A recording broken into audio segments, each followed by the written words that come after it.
ओम नमः शिवाय दोस्तों। आने वाली हरितालिका तीज के लिए आप सभी माताओं बहनों को ढेर सारी शुभकामनाएं।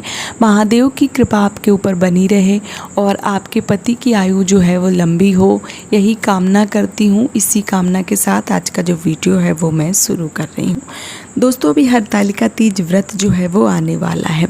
ऐसा माना जाता है कि व्रतों का राजा होता है, क्योंकि इस व्रत में 24 घंटे निर्जली व्रत किया जाता है और अगले दिन इस व्रत का पारण किया जाता है। ऐसे में ये जो व्रत है वो बहुत ज़्यादा कठिन माना गया है।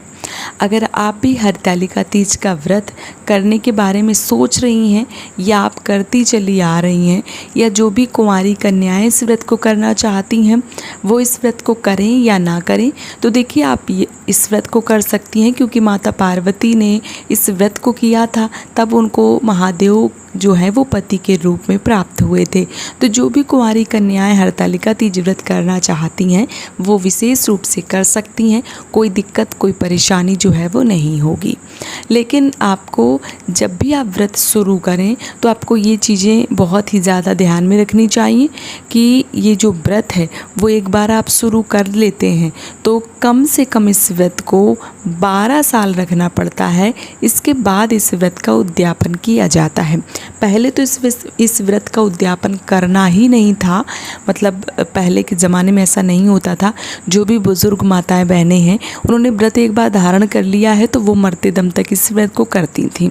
लेकिन अभी ऐसा नहीं है। अभी ऐसा है कि बहुत सारे लोग इस व्रत को 12 साल और कुछ लोगों का मानना है इस व्रत को 13 साल करके इस व्रत का उद्यापन करना चाहिए।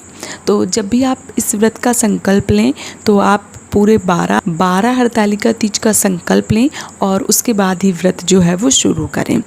साथ ही साथ जब आप व्रत करें, जिस प्रकार से आप व्रत कर रही हैं उसी प्रकार से आपको करना चाहिए। पहली बार अगर आपने इस व्रत में पानी पी लिया है तो आप इस व्रत में पानी पी सकती हैं। अगर आपने पानी नहीं पिया है तो फिर पूरे 12 साल तक आपको निराजली व्रत करना होगा। क्योंकि इस व्रत में पानी नहीं पिया जाता है, लेकिन बहुत सारी माताएं बहनें हैं जो नहीं कर पाती हैं, वो शाम के समय पानी जो है वो पी लेती हैं पूजा प्रदोष काल की होने के बाद। तो अगर आप पी रही हैं तो आप मान लीजिए आपसे नहीं हो पा रहा है व्रत और आप पीना चाहती हैं तो आप पी सकती हैं। किताब में बहुत सारी चीज़ें वर्णन की गई हैं कि जो पानी है वो नहीं पिया जाता है, सोया भी नहीं जाता है, किसी को पानी दिया भी नहीं जाता है। बहुत सारी चीज़ों का वर्णन किया गया है। लेकिन आप अपनी सुविधा के अनुसार इस व्रत को कीजिए, जिस प्रकार से आप कर सकते हैं या आपके घर की जिस प्रकार से परंपरा है।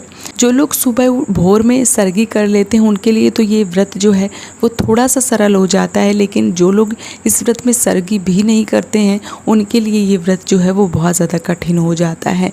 तो आप इस व्रत को अपने सामर्थ्य के अनुसार कीजिए कि आप किस प्रकार से इस व्रत को कर सकते हैं। जो भी कुंवारी कन्याएं करना चाहती हैं पूरी विधिवत तरीके से आप व्रत को उठा सकती हैं, कर सकती हैं। सुहाग की चीज़ें, बहुत सारी बहनों के मन में प्रश्न आएगा कि सुहाग की चीज़ें चढ़ाएं, तो यकीनन सुहाग की चीज़ें चढ़ाने से अखंड सुहाग की प्राप्ति होती है। और माता पार्वती जो हैं उन्होंने भी घोर तपस्या की, तब उनको महादेव प्राप्त हुए थे।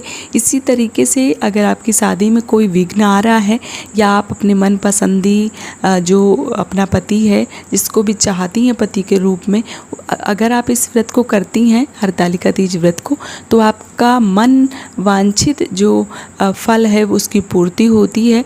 आपके मन का वर जो है वो आपको प्राप्त होता है। तो आप हरितालिका तीज व्रत जो है वो पूरी विधि विधान से कर सकती हैं। साथ ही साथ बहुत सारी माताओं बहनों के मन में ये प्रश्न आता है कि हम इस व्रत में सूट या साड़ी क्या पहन के पूजा करें। तो जो भी कुंवारी लड़कियां हैं वो सूट पहन के पूजा करेंगी, सर पे पल्लू लेके पूजा करेंगी। जो भी माताएं बहनें हैं, मान लीजिए आपके पास कोई परेशानी है, आप कहीं दूर रहती हैं, आप साड़ी वहाँ नहीं लेकर गई हैं, ऐसे में आप सूट धारण कर सकती हैं। जो बड़े बड़े हमारे व्रत त्यौहार महापर्व आते हैं उसमें ही तो हम साड़ी पहनते हैं, वैसे रोज़ तो हम कुछ भी पहन लेते हैं। इसलिए जब भी आप व्रत करें, चाहे तो हरितालिका तीज व्रत करें, वट सावित्री, करवा चौथ या जो भी व्रत करती हैं, उसमें आपको एक मान लीजिए कि जो भारतीय नारी होती है वो साड़ी में ही सुंदर लगती है। इसलिए आपको व्रतों में साड़ी जो है वो ज़रूर धारण करना चाहिए, 16 श्रृंगार धारण करना चाहिए और पूरी विधिवत तरीके से पूजा जो है वो करनी चाहिए। साड़ी शुभता का प्रतीक मानी गई है। जब शादीशुदा महिलाएं साड़ी पहनती हैं तो उनमें 4 चांद लग जाते हैं, इसलिए साड़ी पहनना अत्यंत आवश्यक है। लेकिन किसी कारणवश आप साड़ी कहीं प्रदेश में रह रही हैं, नहीं ले गई हैं, या साड़ी आपने नहीं खरीदी है, आपने कोई सूट खरीदा है और आप सोच रही हैं कि अब ये सूट जो है वो हम इस व्रत में पहनेंगे, तो आप पहन सकती हैं, पहनने में कोई दिक्कत नहीं है। सर में पल्लू लेके आप पहन सकती हैं। लेकिन साड़ी की शोभा एक अलग होती है। नारी की जो शोभा है वो साड़ी में बिल्कुल अलग हो जाती है। कोशिश करें कि आप इस व्रत में 16 श्रृंगार करें, मेहंदी वगैरह लगाएं, साड़ी पहनें और पूरा श्रृंगार करें, तब आपकी शोभा जो है वो देखिए कितनी अलग होती है। तो अगर हो पाता है तो आप साड़ी जो है वो ज़रूर धारण कीजिए। अगर आप ऐसा करना आपके लिए असंभव है तो फिर आप अपनी सुविधा के अनुसार देख लीजिए कि आपको किस प्रकार से तैयार होना है, क्या पहनना है। तो ये रहे आपके प्रश्नों का जवाब। उम्मीद करती हूँ कि आज का वीडियो आपको पसंद आया होगा। वीडियो पसंद आया है तो प्लीज़ चैनल को सब्सक्राइब करके मेरा सपोर्ट कीजिए।